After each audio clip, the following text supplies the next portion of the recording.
Umushingamateka Kizigenza Agathon-Rwasa asanzwe atavuga rumwe n'ubutegetsi mu Burundi, ndetse bamwe baranemeza neza yuko yoba ari nawe wa mbere aza ku mwanya wa mbere mu batavuga rumwe n'ubutegetsi bwa CNDD-FDD.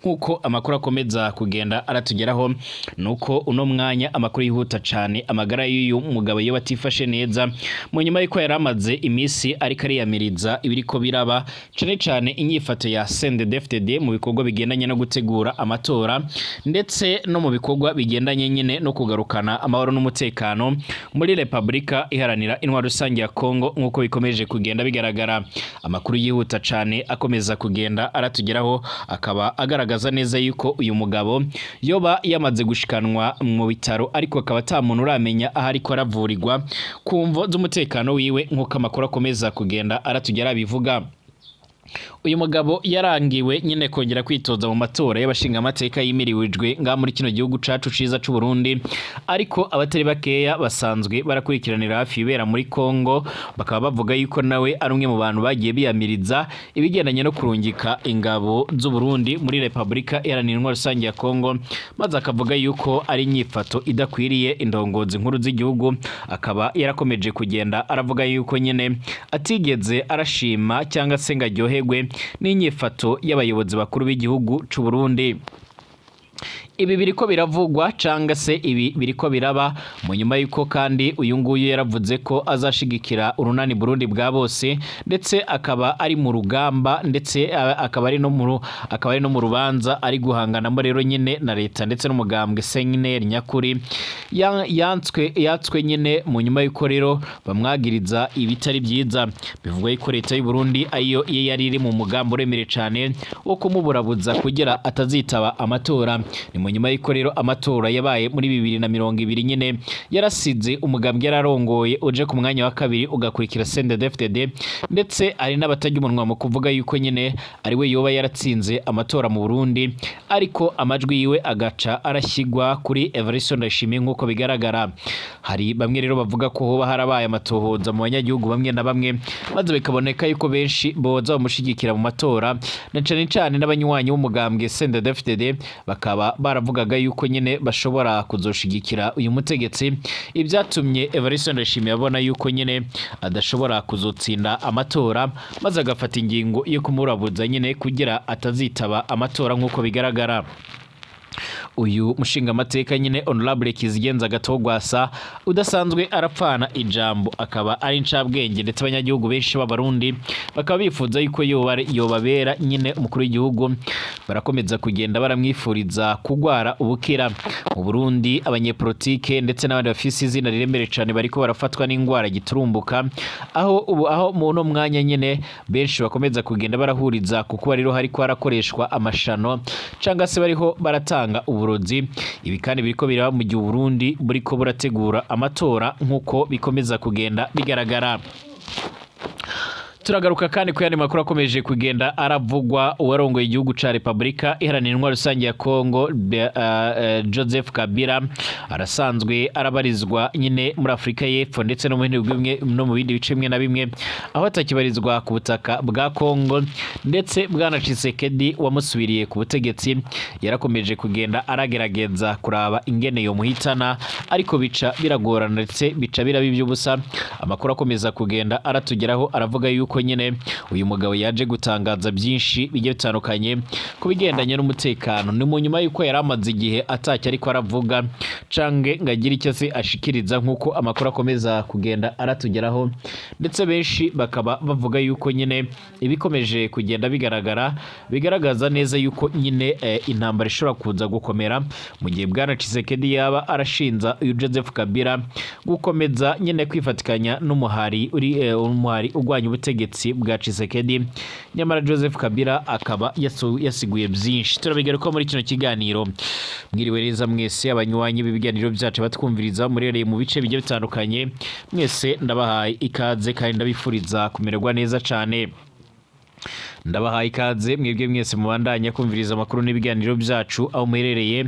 Ndabahaye ikaze abatwumviriza muri hano mu karere k'ibiyaga binini, abatwumviriza by'umwihariko muri mu karere mu bice bimwe na bimwe bigiye bitandukanye, abari mu Burundi, abari mu makaritsiye amwe namwe mu bice bimwe na bimwe bigiye bitandukanye, mwese ndabahaye ikaze ndetse ndabifuriza kumererwa neza cyane.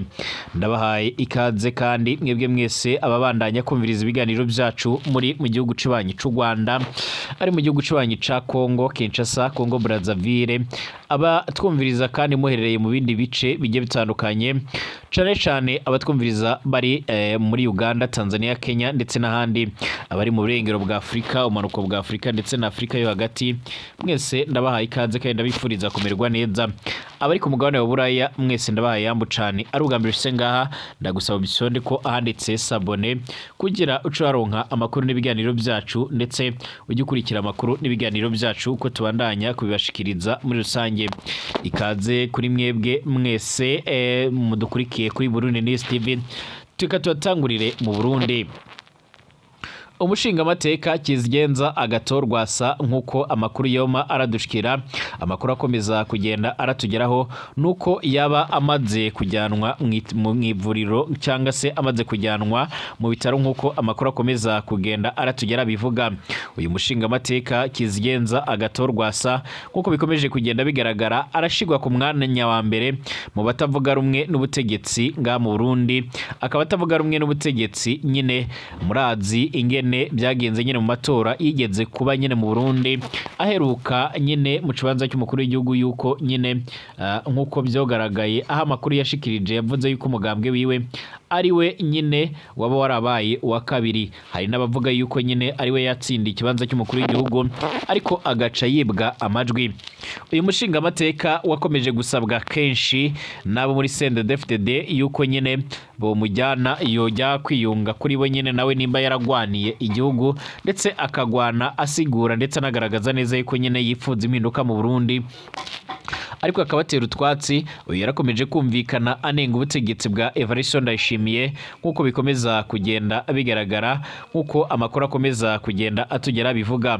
Uyu mushingamateka kandi yarakomeje kugenda anagaragaza neza yuko nyine adatewe ubwoba n'ibiriko biraba ndetse n'imikino ya politike mu Burundi, ndetse n'abamutera ubwoba avuga yuko azakora ibishoboka byose kugira ngo Uburundi buzoce nyine buraba igihugu cyiza kandi gitekanye kandi igihugu giteye imbere nkuko byama bigaragara.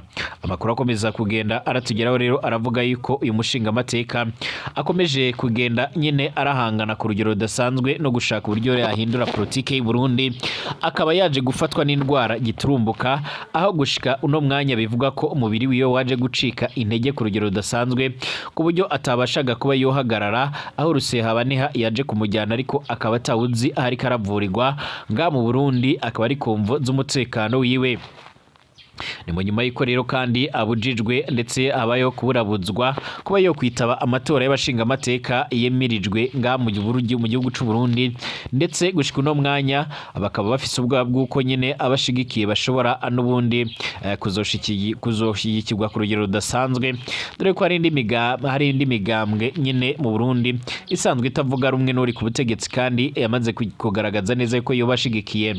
Ibi birabaye mu nyuma y'uko bivugwa ko mbere y'uko aburabuzwa aho harabaye amatohoza mu Burundi, akagaragaza neza ko abanywanyi ba CNDD-FDD nabo bwabo bamaze kurambirwa intwaro ya Evariste Ndayishimiye, ku buryo nabo bitegura neza kuba botanguza cyangwa se boba bafise n'ubundi ntumbero yo kuzotora Honorable Kizigenza Agathon Rwasa. Ibituma n'ubundi hakomeza kugaragara nyine yuko bamwe bashobora kuba banamugirira nabi, na cyane cyane indongozi nkuru zo muri CNDD-FDD. Ibi birabaye mu nyuma y'uko kandi yaherutse kwambugwa umugambwe we CNL nyakuri, nkuko bigaragara igahabwa nyine na Nestor Girukishaka nyine, ariko gushika no mwanya hakaba harimo ibibazo uruhuri. Harimo ibombora rero muri CNL nyakuri, aho uwakoresheje nyine mu gukombora wakoreshejwe mu gukombora Honorable Kizigenza Agathon Rwasa, umupfasoni Makurata ntaco nayigize nyine ni usanzwe arongoye uwo mugambwe mugambwe nyene igira uko ishaka batahuza nyene bivanye n'uzoserukira nyene mu matora y'umukuru w'igihugu nyene aho uwo mupfasoni yarazi ko ari wenyene ariko bikaba biboneka ko yoba nyene bikaba biboneka yuko nyene yoba yigizwa inyuma kuva aho rero nyene ahatorewe umukuru w'umugambwe wundi ari we gira uko ishaka atajambo ubu afise aho rero vyibonekeje na cane ku mazina yatanzwe ku ntonde z'abajenama ba komine n'iz'abashinga amateka aho amazina yose Makurata rero yatanze bayanse bagashiraho rero ayabo nk'uko bigaragara gira uko ishaka ati we rero umunywanyi ati wewe uri umunywanyi nk'abandi niyo rero wateza akaduruvaye uzokurikira agato gwasa aho ubu ngubu nyine byitwa akwara umunywanyi asanzwe ibyo biruko rero mu gihe Uburundi bwimirije amatora atoroshe kuko rero azoba nyine arindiriye igushika nyine mu gihe abanyepolitike bose bakomeye bigijwe inyuma aho bamwe rero byavuye ku mategeko atabemerera nyine gushigwa ku ntonde ariko abandi bikava ku mugwi seni nk'uko bikomeza kugenda bigaragara. Honorable Kizigenza Agathon yarakomeje kugenda yumvikana aranenga ubutegetsi bwa Evariste Ndayishimiye na cane ku mvo zigendanye no kurungika abasoda muri Republika Iharanira Intwaro Rusange ya Kongo aho yakomeje kugenda yumvikana avuga yuko nyene adateze kuzoceceka akavuga yuko azokomeza guharanira ubumwe bw'abarundi. Yaravuze yuko umugambwe CNDD-FDD ari umugambwe wikunda ndetse ugakunda abanywanyi bawo gusa aho utaraba inyungu rero z'abandi banyagihugu canga se abandi bamwe nk'uko bigaragara. Ibi byose biratuma kandi ndetse n'amajambo yavuzwe bishobora kuba intandaro yo kuba ashobora kugirirwa nabi aho gushika uno mwanya hakomeza kugenda hibonekeza ibintu bitifashe neza na cane nyine ku magara y'uyu mutegetsi nk'uko bigaragara. Ibi bibaye bitya mu gihe n'ubundi mu minsi yaheze hari hariko amakuru ariko aravuga ndetse yuko nyine umunyamabanga mukuru w'umugambwe CNDD-FDD Nyiritekera Veneranda Ndikuriyo nawe yari amaze iminsi amagara yiwe atosekara atarameze neza nk'uko byama bigaragara canke nk'uko amakuru akomeza kugenda atugera bivuga. Ibi kandi birabaye mu gihe mu Burundi ahama hakomeza kwibonekeza ibigendanye n'amashano canke gutanga amashano cyane mu banyepolitike bamwe na bamwe nk'uko amakuru akomeza kugenda atugera bivuga ndetse benshi bakaba bavuga yuko rero bategwa ubwoba n'uburyo amarozi akomeza kugenda agaragara ndetse amarozi akomeza kugenda nyine yifashishwa muri politike y'u Burundi nk'uko bikomeza kugenda bigaragara. Mu gihe Burundi ndetse na Republika Iharanira Intwaro Rusange ya Kongo bakomeje kwifatikanya mu ngwano bahanganye n'umuhari wa MTSR, Joseph Kabila yineguye yise Tshisekedi umunyagitugu anatanga igisubizo kuri MTSR n'umwuka mubiri hagati ya RDC ndetse n'igihugu c'abanyi c'u Rwanda. Joseph Kabila warongoye Republika Iharanira Intwaro Rusange ya Kongo yatoboye aravuga ashinza Felix Tshisekedi wamusimbuye canga yamusubiriye kuba umunyagitugu ukomeje gutuma igihugu kisanga mu manga. Mu gitekerezo yatanze rero mu kimenyesha makuru Sunday Times cyo muri Afrika y'Epfo, Joseph Kabila yaravuze ku buryo rero bwo gukemura ibibazo by'amakimbirane mu burasirazuba bwa Republika Iharanira Intwaro Rusange ya Kongo n'umutwe wa MTSR ku ngabo za Afrika y'Epfo zoherejwe mu burasirazuba bwa Kongo n'ibindi byinshi. Kabila yavuze ko mu ntanguro za 2019 Afrika n'isi yose byabonye bwa mbere rero mu mateka ihererekanya ry'ubutegetsi rinyuze rero mu mahoro hagati ya perezida ucyuye igihe ndetse na perezida mushya muri RDC.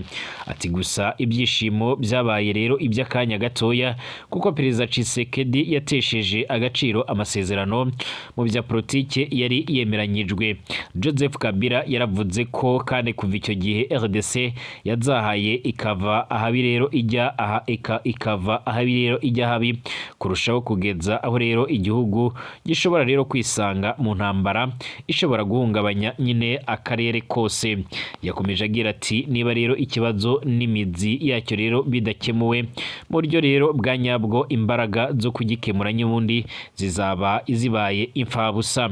Joseph Kabila yavuze ko mu kugarura amahoro n'umutekano mu burasirazuba bwa Kongo ari ingenzi gukemura ikibazo cy'imitwe yitwaje ibirwanisho y'imbere mu gihugu n'ibifise inkomo inkomoko mu mahanga igaragara ku butaka bwa Kongo byose ari ingenzi. Atariko biratandukanye nibyo rero ubuyobozi bwa Kinshasa bushaka ko rero buri wese yemera ikibazo ntikikirangirira nyine mu bikorwa bya M23 bizarasobanurwa nabi nyine bikagaragazwa nk'ibikorwa nyine by'umutwe urwanya ubutegetsi ukorera mu kwaha kw'igihugu c'amahanga. Nta kintu kizima rero nyine urwanira cyangwa se nyine kutumvikana hagati y'ibihugu by'ibituranyi nka RDC n'u Rwanda. Kabila yavuze ko ibibazo bya RDC bihera muri 2021 kandi ari urusobe rw'ibintu byinshi. Yanavuze ko kandi bijyanye n'umutekano ndetse n'ubuzima bw'abanyagihugu ariko ngo icy'ingenzi kurusha ibindi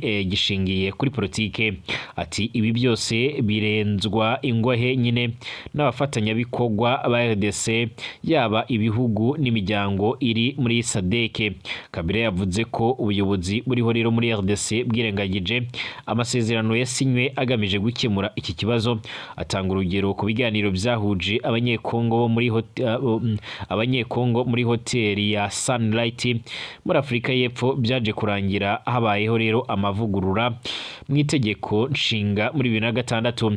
Yaravuze ko ibyo biganiro nyine byagizwemo uruhare na Kweta Amasiye wahoze arongora Botswana ndetse na Chabo Mbeki warongoye Afurika y'Epfo. Byaratumye intambara yari imaze igihe ihosha amahoro araboneka ku buryo rero igihugu cyabashije gukora amatora inshuro 3 zikurikiranya nta nkomyi, akaba nihererekanya ry'ubutegetsi. Ubu ngo ayo masezerano yarenzweho itegeko nshinga rero kandi n'andi mategeko birirengagizwa. Kuri we rero ngo 2023 muri RDC habayeho amatora ya nyirarureshwa kuko rero yakozwe iherengagijwe amahame rero mpuzamakungu ndetse n'ibindi byose. Abatavuga rumwe rero n'ubutegetsi bagacecekeshwa nyine kugira ngo perezida wa Repubulika ari we nyine ugira ijambo mu gihugu. Ati Tshisekedi yaraneruye atangaza ashize amanga gahunda yo guhindura itegeko nshinga. Yakomeje agira ati kandi ingaruka zabyo ni umurengera. Harabayeho gusubira nyine inyuma bikomeye cyane muri demokarasi. Ubutegetsi buriho bwaracecekesheje nyine uwari we wese batavuga rumwe nawe. Iterabwoba, itabwa muri yombi rinyuranyije n'amategeko, ubwicanyi hamwe ndetse no gusunikira mu buhinzi abanyepolitike, abamenyesha makuru, abavuga ari kumvikana barimo rero n'abayobozi b'amadini biranga ubutegetsi bwa Tshisekedi. Yavuze ko ubu ngubu igihugu kiri rero mu madeni menshi mu gihe yari yaragabanyije nyine muri 2010, ariko ubu ngubu yongeye kuzamuka bidasanzwe ku buryo rero biteye kwibaza ahazaza h'iki gihugu. Yongeye ati kandi ubu buryo kandi ubwo ari bwo bwose bwo gukemura ikibazo hirengagijwe imuzi wacyo. Ku isonga hariho rero imiyoborere ya RDC ku buyobozi buriho uyu munsi ntabwo buzigera buzana amahoro arambye. Inshuro zitabarika rero itegeko nshinga n'uburenganzira bwa muntu bwarahonyowe. Ubwicanyi budasiba gukorerwa abanyagihugu ba Kongo bikozwe n'abapolisi bamwe n'ingabo za Kongo ntabwo bizigera rero bihagarara. Kabone niyo rero nyine ibiganiro byatanga umusaruro hagati ya RDC ndetse n'u Rwanda cyangwa se ingabo zigatsinda umwari wa M23. Yagarutse ku ruhande rwa SADC mu bigananye n'ingwano zibera muri Kongo. SADC yarohereje ingabo zayo murasazwa bwa Repubulika Rusange ya Kongo, by'umwihariko Afurika y'Epfo yohereje abasirikare benshi kurusha Tanzania, Malawi kurwanya umwari wa M23. Kabila yavuze ko uyu muryango ukwiriye rero kuba wigira ku mateka kandi akababaro k'abanyagihugu ba Kongo bahora rero bataka bagaragaza ko rero batishimiye imiyoborere nyine y'igihugu cyabo kagahabwa agaciro. Yavuze ko imiyoborere mibi igihugu kirimo rero izakomeza kukijyana mu manga, yaba mu bibazo bikomeye bishingiye kuri politike, ku mutekano ndetse no ku nzego zidahamye, ku makimbirane ashobora kuvamo rero intambara n'ibindi byinshi. Kuri wasanga kohereza ingabo n'ibikoresho bya gisirikare muri Kongo bidateze rero gukemura ikibazo, ahubwo ko rero nyine ari uguta imbaraga n'ubushobozi nyine mu gushyigikira ubuyobozi bw'igitugu bw'igitugu, aho rero gufasha RDC kugana nyene kuri demokarasi, amahoro n'ituze, bityo ikagirira nyine umumaro ibihugu byo muri Afrika y'Amajyepfo n'umugabane wa Afrika muri rusange. Ati isi iri kureba nyine uko Afrika y'Epfo nyine yitwara mu gihe izwi ku bumuntu n'indangagaciro, igakomeza kohereza ingabo muri RDC mu gufasha ubutegetsi bw'igitugu ikabangamira nyine indoto z'abanyagihugu ba Kongo. Kabila yatambukije kandi iki gitekerezo nyuma y'iminsi mike abantu ba hafi nyine mu ishyaka rye PPRD, Parti du Peuple pour la Reconstruction et la Démocratique, batangaje ko hari umugambi wo gukora ibishoboka byose rigasubira ku butegetsi nk'uko bigaragara. Mu minsi ishize Kabila kandi yahuriye i Nairobi muri Kenya na bamwe mu bantu be ba hafi batangira kwiga kuri uwo mugambi nk'uko bigaragara. Ni mu gihe kandi ubutegetsi bwa Tshisekedi bumushinza gukorana n'umutwe wa M23 nk'uko amakuru akomeza kugenda atugera bivuga. Ubu muri Kongo bwana Tshisekedi birasa naho nyine adafite uburenganzira bwo kuyobora ibice bimwe na bimwe byiganjemo byo muri Kivu y'Amajyepfo ndetse n'iy'Amajyaruguru, aho kugeza ubu bikomeje kugenzurwa n'umutwe wa M23. M23 ivuga yuko mu gihe bwana Tshisekedi atakwemera ibiganiro n'ubundi gahunda ari ukurwana mpaka bakagera i Kinshasa nk'uko bikomeje kugenda bigaragara. Bashimire, tugaruke mu kanya, mukomeze kandi kugira ibihe byiza cyane.